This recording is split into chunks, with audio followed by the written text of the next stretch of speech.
Alright guys, bago lahat, disclaimer muna. This content is for 18 years old and above only. Ang mga mapag-uusapan na topic ay hindi pambata. So kung below 18 kayo, pwede na kayo malis. So yun guys, welcome sa first episode.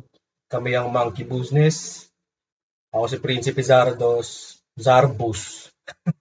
Prinsipe Zarbus, prinsipe ng mga Buzanians, mastermind ng kalokohan.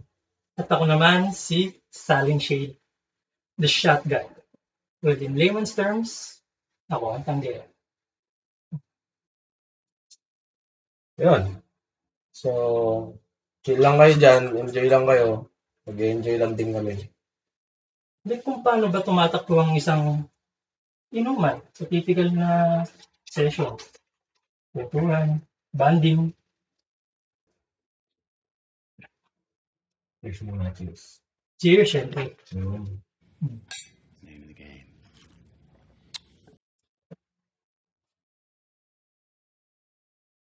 Okay, business. Actually, ang dami na nating naging idea eh. So, Dami na natin naging idea nun eh. Oo, Oo. habang listahan natin, ano? Yung pinaka-idea namin nung una.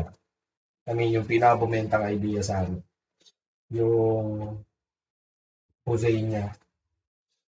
Dun sa mga batang 90s, yung mga kahenerasyon natin, pamilyar tayo dun sa Buzania. hindi lang sa Voltes 5. Mga kalaban ng Voltes 5. So, booze eh. Parang, paano namin i-relate dun sa normal na buhay namin. Kasi yung booze, yung alak, parte na talaga ng buhay namin yan. Yan ang, pangunahing form namin ng bonding. Since childhood, no bro? Simula Way pagkabata. back talaga. Mamaya, pag-uusapan natin yun. So, bakit Buzania yung pinakabumentang pangalan sa amin dati? Wala, ang dami lang naming nag-brainstorming lang kami kung alin yung mga magagandang pangalan. May mga Let's Talk Business, may Boozy Call. Basta marami kaming mga naisip na witty. Pero nung ako ata nakabanggit na no? Nalin. Buzania. Ako? Diba ba? Tama kayo. Ako na mali. So, nung nabanggit yung Buzania, parang, oo nga, nasakto. Kasi, ano yun eh, isa yun sa pinakasikat na anime nung panahon natin eh, nung Oo. kabataan natin. Diba? So, Buzania. Parang sobrang lapit pati. Sobrang catchy niyan. Sobrang pwede. Ang problema, Yun, the thing is, so may mga nabuo na kami, may Buzania, may naisip na kami na logo na i-incorporate namin yung ship nila Zardos, yung buong skull. kung familiar kayo dun sa spaceship ng Buzania, Oo. di ba siyang, skull na may sungay, tapos may mga castle sa itaas, di ba? So, naisip na namin yun. Kaso, baka kasi magkaroon ng problema sa copyright. Oo. Kasi masyadong sikat na Ang laki franchise ng Voltes 5 eh. masyadong sikat na pangalan yun eh. Pagka ginamit natin yun, mahirap na. So, nakakahinayang na hindi yun yung nagamit natin. Oh man! Pero nag-stick pa rin ako dun sa pangalan kong Prinsipe Zarbus. Everything else, kinuha namin dun sa iba naming naging idea. Habang ginagawa namin yung page actually, kasi hindi pa kami nakapag-decide kung alin talaga gagamitin namin pangalan. Habang ginagawa namin yung page, tinype ko na yung Monkey Business. For the sake lang actually muna na may pangalan siya eh. Sana, yun Oo, muna sana. Okay, ito na muna para lang magawa na yung page. Ganun. Eh wala, nag-stick na talaga siya. Nag-stick na rin kami doon. Besides, nag-search ako niyan eh. Wala pa namang actually may ganung pangalan. Oo, meron something close. So, something close. Very, pero- very close. Pero, ano siya, bar. Bar siya. Hindi siya ganitong klase lang. Hindi siya content creator. Content creator. Oh, yeah.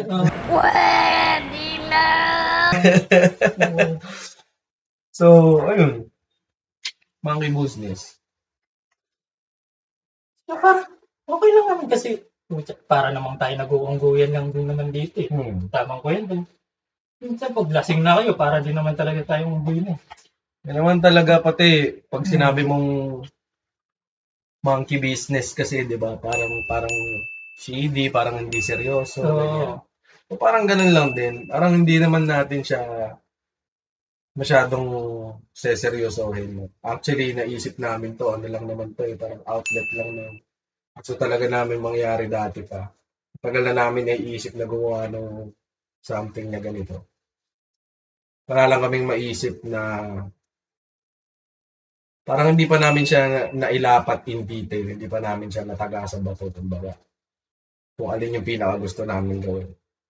Kaya lang kasi, every time na may ganito kami,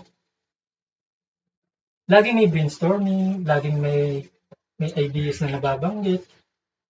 Hanggang sa napagkwentuhan na namin yung pagiging content creators. So, naisip namin, bakit hindi naman natin, bakit hindi natin gawing podcast yung, ano bang laging nagiging laman ng isang inuman? Di ba, kwentuhan? Katulad nga nung hindi naman laging, pag may alak, may balak agad, di naman laging ganun eh. Kaya ano bang laging nating kapag may inuman? Di ba yung kwentuhan? Parang, ang ganda kasi ng tinatakbo ng mga usapan natin eh, kapag lalo na habang, alam mo yun, yung habang mas tinatamaan ka ng ano. Oo, yan. Parang mas mas ganado kang magkwento na, ngayon, parang nangihinayang kami doon sa topics, nangihinayang kami doon sa moments na kami lang ay nag-enjoy. Ano siya eh, yung mga napag-uusapan namin usually, relatable, may mga nakakatawa, may mga seryoso, sayang. So parang naisip namin na, bakit di natin kunan? Para ma-share natin sa iba. Ang maganda doon, parang kasali na rin sila. Unang-una, itaga mo sa bato. Ang makakarinig nito, makaka-relate din talaga. Kasi ganun yung mga tinatakbo ng usapan namin usually talaga. Mga bagay na, lalo yung mga kaidaran natin yung mga may kaparehas na pinagdadaanan, o kaya kapag may parehas na interest, halimbawa sa mga topic. Yan. Diba? Kaya nga perfect na sana yung Buzanians na pangalan. Kasi sa pangalan pa lang, makaka-relate ka na. Medyo lang tayo doon.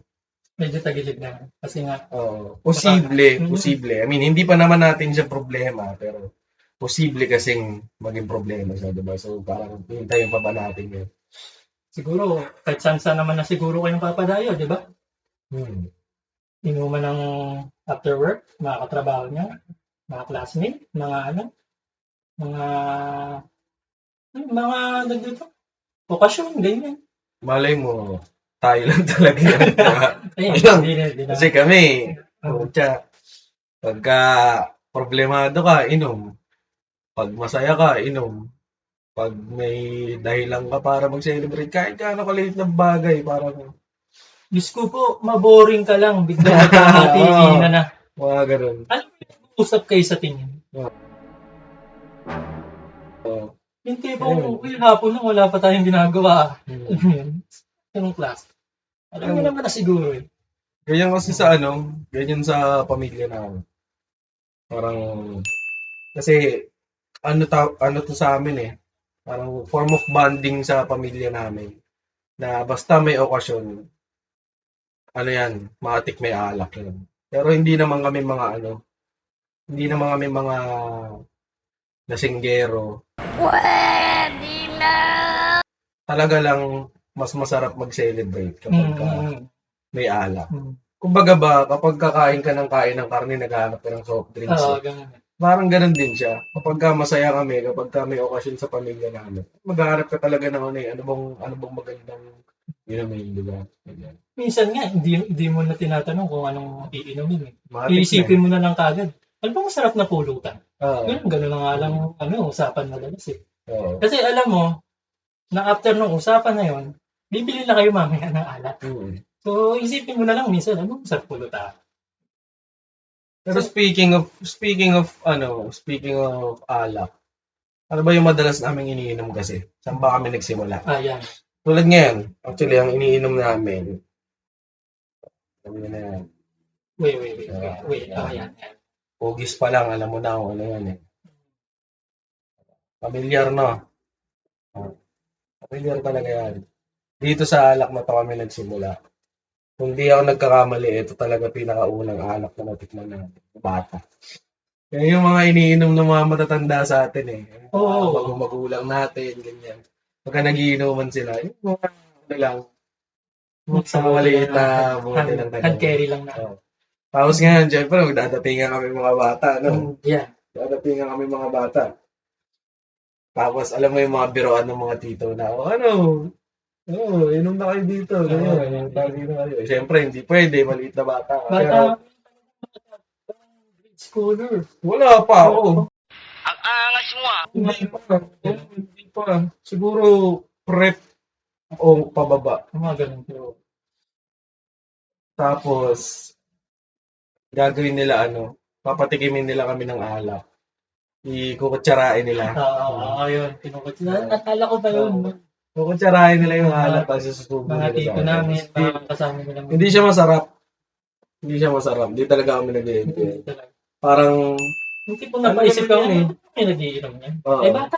mm, Diba? parang siguro gusto lang nilang patayin yung curiosity ng bata. O yan, alam mo na hindi masarap yung iniinom namin. Huwag ka nang, Paglaki huwag ka nang mapilit next time. Oo. Ganyan. Kasi di ba tendency mga bata, mga ano yan singit na singit sa inuman. Parang ginugulo yung magulang na sarap ba yan? Patikim naman yan. Ngayon, alam mo na, hindi masarap. May mapait, di ba? Siyempre, ayaw ng bata yun. Kaso,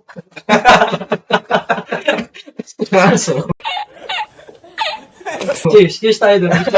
Dumating na tayo sa kaso. kaso, masarap pala. Pagka lumaki ka na, hindi ko alam kung dahil nakasanayan natin. Hindi naman natin nakasanayan, hindi naman tayo manginginom na bata eh, di ba? Hindi ko... Pero, okay. Alam mo na kung bakit. Kasi nakikita natin sila kung paano sila nag-i-enjoy habang nagiinom. Oo. Ano hindi naman masarap eh. Hindi siya masarap. Pero, ang saya nila eh. Yung nangyayari during ng session na yun. Ang saya nila eh. Diba? Tsaka ginagawa nila in celebration. So, siguro yun yung So, tumatak talaga din sa atin. pinaka-tumatak sa atin. Oo. Parang, yun pala yung pinaka-epekto niya, Oo. So, hindi lang siya dahil sa masarap siya. Hindi siya masarap talaga.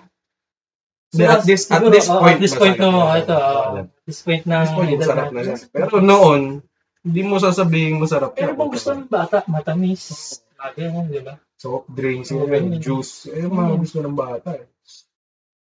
Pero yung nakikita natin, yung epekto sa kanila ng iniinom. Okay. Tapos ano pa yung mga alak nun? Matador.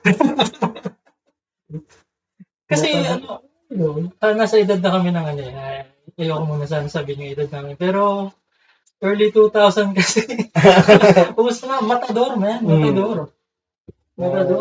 Yan yung mga alak nun eh. So mga early to mid 2000s. Early 2000s. So, basta bago mag 2010s. Gusto pa Matador niyan eh. Putyang gala talaga yun. Naalala ko yun. Parang may problema ka. Naalala ko yun. Naalala mo yun. Pag nahalungkat nyo sa Facebook ko yun, makikita nyo kung ano naging epekto sa akin ng Grand Matador na yan. Paano naman kasi, yung chinisa mo? Oo. Sabihin na natin ganun. Kasi, may paborito akong juice nun eh. Yung Nutri-C ata yun. Nutri-C. Vita-C. Parang ganun. Parang Nutri-C o Vita-C. Ano siya? Vegetable juice. Napakasarap. Napakasarap. Na-addict ako doon nung, third year high school ako nun. Na-addict ako doon. Napakasarap niyan juice. Tapos naisip ko, sarap na ito. Perfect tong pan-chaser. Nagtimpla ako, 2 litro. Tapos kami nito. May resort dito sa village namin. Nag-swimming kami. Dalawa lang kami nandun sa resort. May dala kaming alak, pulutan, tapos may dala akong 2 litro ng juice na yun. Ayos na yun. 2 litro din yata ng Matador yun. Sabog tayo. Sabog ako nun. Pucha. O sa bagay, gagi sinundo ko pa ni, di ba? Oo. Wag na yun, grabe. Grabe. Hindi niya ako sinundo. Ay, Umuwi oo, tayong dalawa. Eh, oo. nakaganon Oo. lang ako. Ay, gagi yung akay kita. Tapos tawa ako ng tawa. Nakaganon lang ako. Eh, nandun pala sila sa bahay. No? Oo. Oo. Pagdating ko sa bahay, nalagaan niya ako sa bahay. Yun lang. Sumusuka ako sa tabi ng kama ko. Like, nilingon lang ako palabas ng kama ko na gano'n. Suka ako din. Sila naglinis, tapos pinupunasan niya. Alam mo kasi, vegetable juice. Ito ba? Ano yun? Pucha Hindi naman talaga. porke- hindi naman porke masarap yun. Hindi naman porke gusto mo yun. Eh, babagay yun yun. Ayun na nga kasi. Oo. Di na. Di, ano yan, mga foolishness lang. Oo, hindi, mga epic na. Puberty, Epic yun. ano. Talaga, bata pa kami. Kasi di ba, ang ano ko kasi, ako, eto, lalo ako, nakilala ako dito sa pamilya, sa mga barkada na ganito. Kung ano-anong mga tinatry kong combination ng pagkain. Kasi sa akin, masarap plus masarap equals masarap. Ganun dapat. Di ba? Eh, bobo nga pala ako sa math.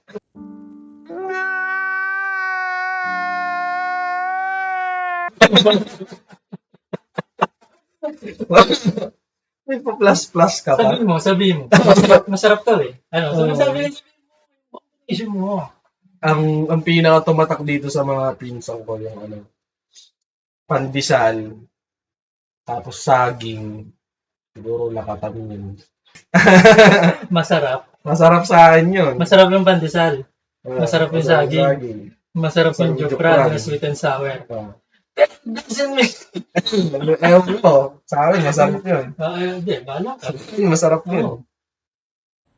Mekas mo na yan, Instant. Siguro, sa lahat ng mga wild combinations na ginawa ko, ang hindi lang ako nag-enjoy, ang hindi lang ako nasarapan, at isang beses pa lang talaga nangyayari to yun. Tanda ako, ginawa ko to, nasa MOA kami ni Mama. Nasa MOA kami, tapos kumain kami sa Chowking. Eh, ang combo ko lagi sa Chowking, ano yan, yung pork chow fan dumplings. Tapos order kami ng creamy white halo-halo ata yung tawag ko. Eh, tapos di ba may dim sum sauce yun? Favorite ko yung dim sum sauce nun. Isasabaw ko sa kanin yun, tapos hihingi ako ulit. Favorite ko rin yung creamy white halo-halo nila. So, alam nyo na. So, Masarap sa yung... kutsara, masarap yung dim sum sauce. Masarap yung dim sum sauce. Masarap yung halo-halo.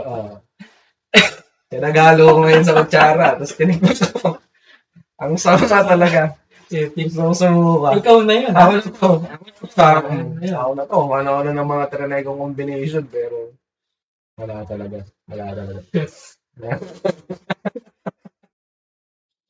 So, baka itanong nila kung paano natin ito na-umpisa. Yung idea, nasa amin na dati pa. Parang ilang beses na natin napag-uusapan to dati. Parang bago pa mag-pandemya. So, parang, Nandun pa tayo kay Kevin. Diba? parang, Yun sa- parang wala naman tayong nakikitang gumagawa ng ganito. Diba?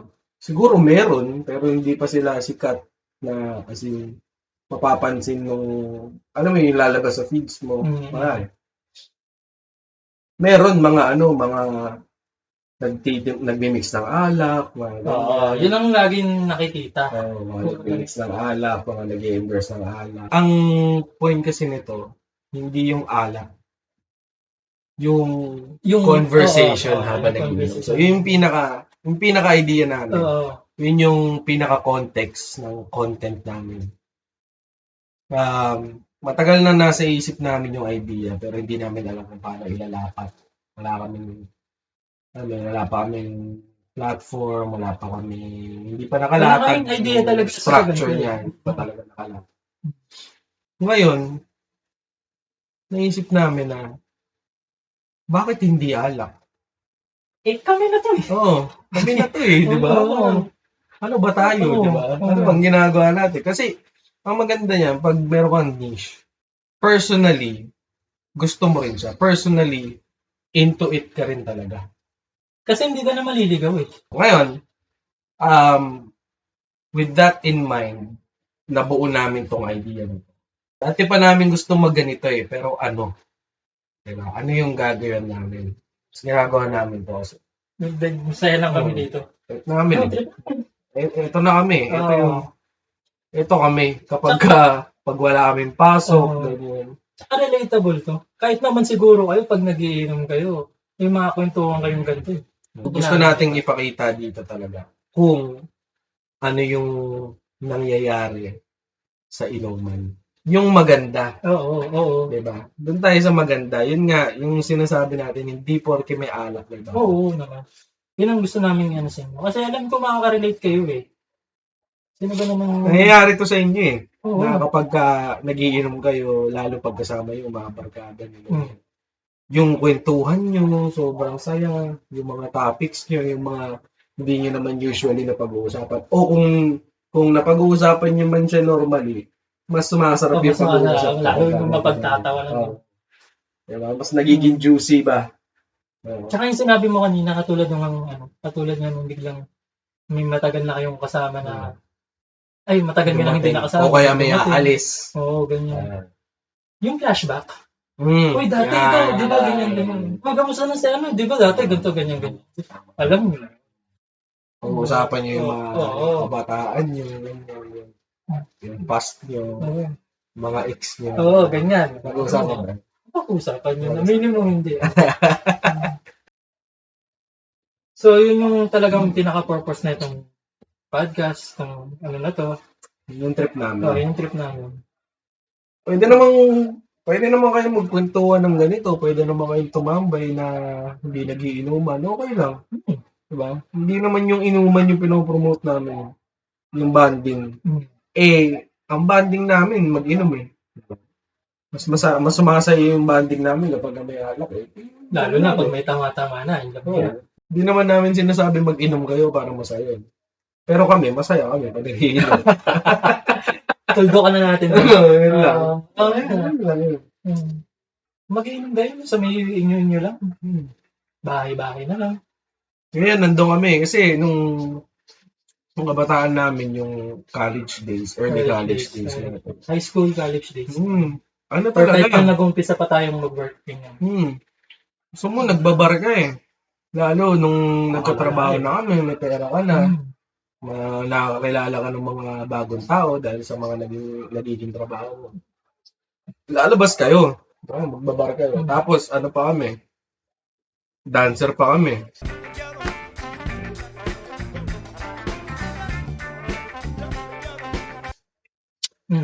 So, gusto mo yung sasayawan kayo sa bar. Gusto mo yung maganda yung tugtugan. Maraming tao, maingay. Parang doon ka nag-enjoy dati. Pero pag dumating ka ngayon sa mga ganitong punto, gusto mo ano na lang, chill na lang. Bahay na lang. Ako naiirita na ako kapag masyado maingay. Ako na pupunta sa mga bar na sobrang ingay. Yung para lang magkarinigan kayo, nagsisigawan na kayo. Saka hindi ka na yung patimpla-timpla ka pa na. Alam mo yung magiinom kayo ng hard, magiinom kayo ng gin, no? Para daw malakas. Titimpla-timpla ka ngayon. Tapos sisindihan mo. Ba't mo sinindihan? Para mabawasan yung alcohol. Nag-juice ka na lang, di ba? Gusto mo nang matapang na alak, tapos babawasan mo yung alcohol content. Bakit? Diba? Ay, this pinaalala ko. Ito kasi sa amin eh. Kayo paliwanag mo kung ano yung kung ano sa atin yung pandaraya. Dito sa amin, kasi meron kasi kaming ibang term pag nandaraya ka sa inyo. Iba ibig sabihin sa amin ng nandaraya ka sa inyo. Pag nandadaya ka sa inuman, di ba yun yung mga hindi pa naman talaga tumatagay. Hindi pa naman talaga tumatagay, pero sasabihin kakatapos niya lang. Yung mga nagtatapon patago ng shot nila. Yan yung madaya. Hindi. Sa amin, pag madaya ka dahil kakashot mo lang, shot ka na naman. Gusto mo, ikaw na naman. Okay. Ako pa naman, hindi ako magandang tanggero talaga kasi kaya nga hawak ko mo yun. Oo. Hindi ako magandang tanggero talaga kasi nawawala ako sa ikot. Feeling ko lagi ako ulit yung shot. Lalo pagka tinamaan na ako talaga. Alam mo kung bakit? Kasi hindi ka lang kasi tanggero, ikaw rin yung bangka. Ano yung bangka? Bangka, ikaw yung pasimuno ng kwentuhan. Siya yun siya yung madalas. Kaya nawawala ako sa focus. Kaya hindi ako effective na tanggero talaga. Sa amin pa naman, pag nawala ka na sa ikot, kung hindi mo na tanggero ka, hindi mo na maalala kung sino yung huling sumat. Ikaw na lang ulit. Ganun sa amin. Para, ikaw na lang ulit Mas mag-umpisa. trip pa namin yun. Pero yun yung tinatawag naming madaya. Hmm. Hindi yung nag-i-skip ng tagay. Ikaw na naman, yun ang bandaraya sa amin. Doon kami nagre-reklamo kapag ikaw na naman. Kesa yung nag-skip ka ng tagay, mag-skip ka ng tagay. Mas marami kaming may inom. Ganun. Problema eh. No, ba't ka ba nag-inom? Gusto mo, malasing. Ba't sumama ka ba? Sino ba nalugi? Pero okay lang naman. Walang problema Okay doon. lang naman. Sa amin lang naman yun. Di naman namin sinasabi dapat gayain nyo kami sa ganun. Sa amin lang kasi, ganun eh. Hindi bang, tagay mo lang Ikaw na naman. Yan. Inabutan mo ako eh. Yung madaya Ganun sa amin, yun ang madaya sa amin. Minsan, halimbawa siya yung tanggero, tapos inabutan niya ako ng shot kasi akala niya ako na. Pero alam kong hindi pa ako. Tatagayin ko na agad yun bago niya mapapansin. Ganun sa akin. Tatagayin mo na agad yun bago pa mapansin. Diba? So at least naka-extra ka na ng isa. Kung makikipag-inuman ka sa amin, tapos dadayain mo kami ng nag-i-skip ka ng tagay, okay. Okay. Lalong-lalo na, ambagan to. Oo. Sa amin, masaya. Sa amin, matutuwa kaming kainuman ka kung ganyan ka. Di ba? Parang okay. Nagbayad ka. Tapos Marami kami nainom. Oo.